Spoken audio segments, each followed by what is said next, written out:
बेताल ने अपनी कहानी शुरू की। एक दिन राजा विक्रमादित्य शिकार खेलते खेलते एक ऊंचे पहाड़ पर आए। वहां उन्होंने देखा एक साधु तपस्या कर रहा है। साधु की तपस्या में विघ्न नहीं पड़े, यह सोचकर वे उसे श्रद्धापूर्वक प्रणाम करके लौटने लगे। उनके मुड़ते ही साधु ने आवाज दी और उन्हें रुकने को कहा। विक्रमादित्य रुक गए और साधु ने उनसे प्रसन्न होकर उन्हें एक फल दिया।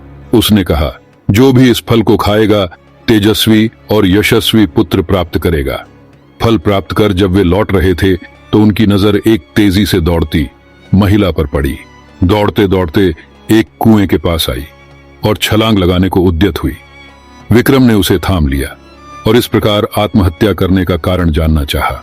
महिला ने बताया कि उसकी कई लड़कियां हैं, पर पुत्र एक भी नहीं, चूंकि हर बार लड़की ही जनती है, इसलिए उसका पति उससे नाराज है और गाली गलौज तथा मारपीट करता है। वह इस दुर्दशा से तंग होकर आत्महत्या करने जा रही थी। राजा विक्रमादित्य ने साधु वाला फल उसे दे दिया तथा आश्वासन दिया कि अगर उसका पति फल खाएगा तो इस बार उसे पुत्र ही होगा। कुछ दिन बीत गए। एक दिन एक ब्राह्मण विक्रम के पास आया और उसने वही फल उसे भेंट किया। विक्रम श्री की चरित्रहीनता से बहुत दुखी हुए। ब्राह्मण को विदा करने के बाद वे फल लेकर अपनी पत्नी के पास आए और उसे वह फल दे दिया। विक्रम की पत्नी भी चरित्रहीन थी और नगर के कोतवाल से प्रेम करती थी। उसने वह फल नगर कोतवाल को दिया ताकि उसके घर यशस्वी पुत्र जन्म ले। नगर कोतवाल एक वेश्या के प्रेम में पागल था और उसने वह फल उस वेश्या को दे दिया। वेश्या ने सोचा कि वेश्या का पुत्र लाख यशस्वी हो तो भी उसे सामाजिक प्रतिष्ठा नहीं प्राप्त हो सकती है।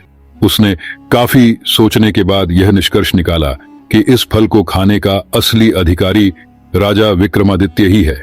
उसका पुत्र उसी की तरह योग्य और साम संगीत दवानगिरी कोतवाल और रानी के अवैध संबंध का पता चल गया। वे इतने दुखी और खिन्न हो गए कि राज्य को ज्यों का त्यों छोड़कर वन चले गए और कठिन तपस्या करने लगे। चूंकि विक्रमादित्य देवताओं और मनुष्यों को समान रूप से प्रिय थे, देवराज इंद्र ने उनकी अनुपस्थिति में राज्य की रक्षा के लिए एक शक्तिशाली देव भेज दिया। वह देव नृप विहीन राज्य की बड़ी मुस्तैदी से रक्षा तथा पहरेदारी करने लगा। कुछ दिनों के बाद विक्रमादित्य का मन अपनी प्रजा को देखने को करने लगा।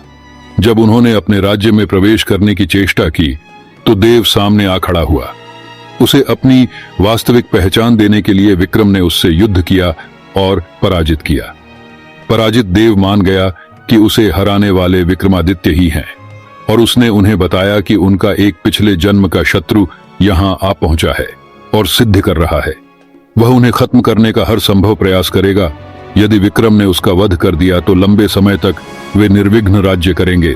योगी के बारे में सब कुछ बताकर उस देव ने राजा से अनुमति ली और चला गया।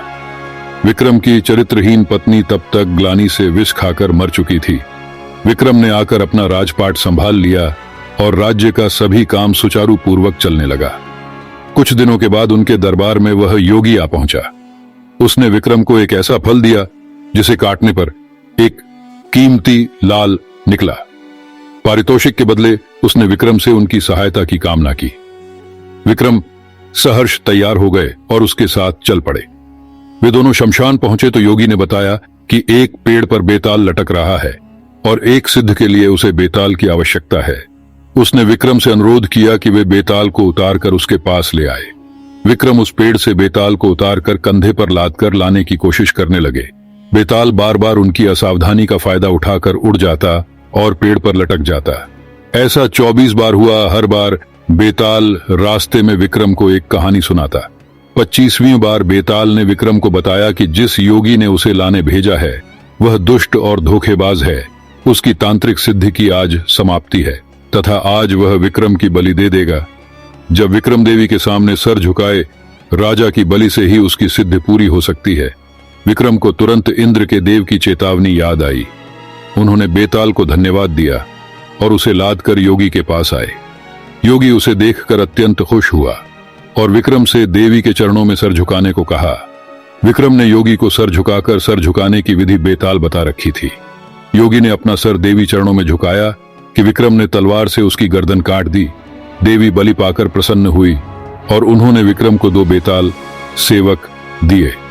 उन्होंने कहा कि स्मरण करते ही यह दोनों बेताल विक्रम की सेवा में उपस्थित हो जाएंगे। विक्रम देवी का आशीष पाकर आनंद पूर्वक वापस महल लौट आए।